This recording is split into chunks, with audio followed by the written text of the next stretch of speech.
राधे राधे दोस्तों, स्वाद भाई आकांक्षा में आप सबका दिल से स्वागत है।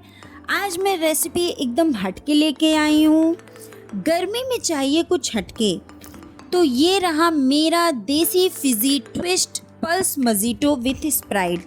हाँ जी दोस्तों, आज हम बनाने वाले हैं पल्स मजीटो, वो भी स्प्राइट के साथ में। नींबू का जिंक, पुदीने की कूलनेस, एक चुटकी चीनी और सबसे खास पल्स कैंडी का खट्टा मीठा मैजिक।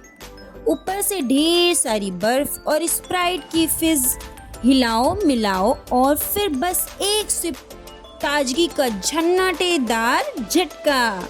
रिफ्रेश भी, देसी भी, बस स्वाद भाई आकांक्षा के स्टाइल में। तो दोस्तों, आज की रेसिपी आपको कैसी लगी प्लीज़ कमेंट करके मुझे ज़रूर बताइएगा। मिलते हैं ऐसी ही अगली रेसिपी के साथ, तब तक के लिए राधे राधे।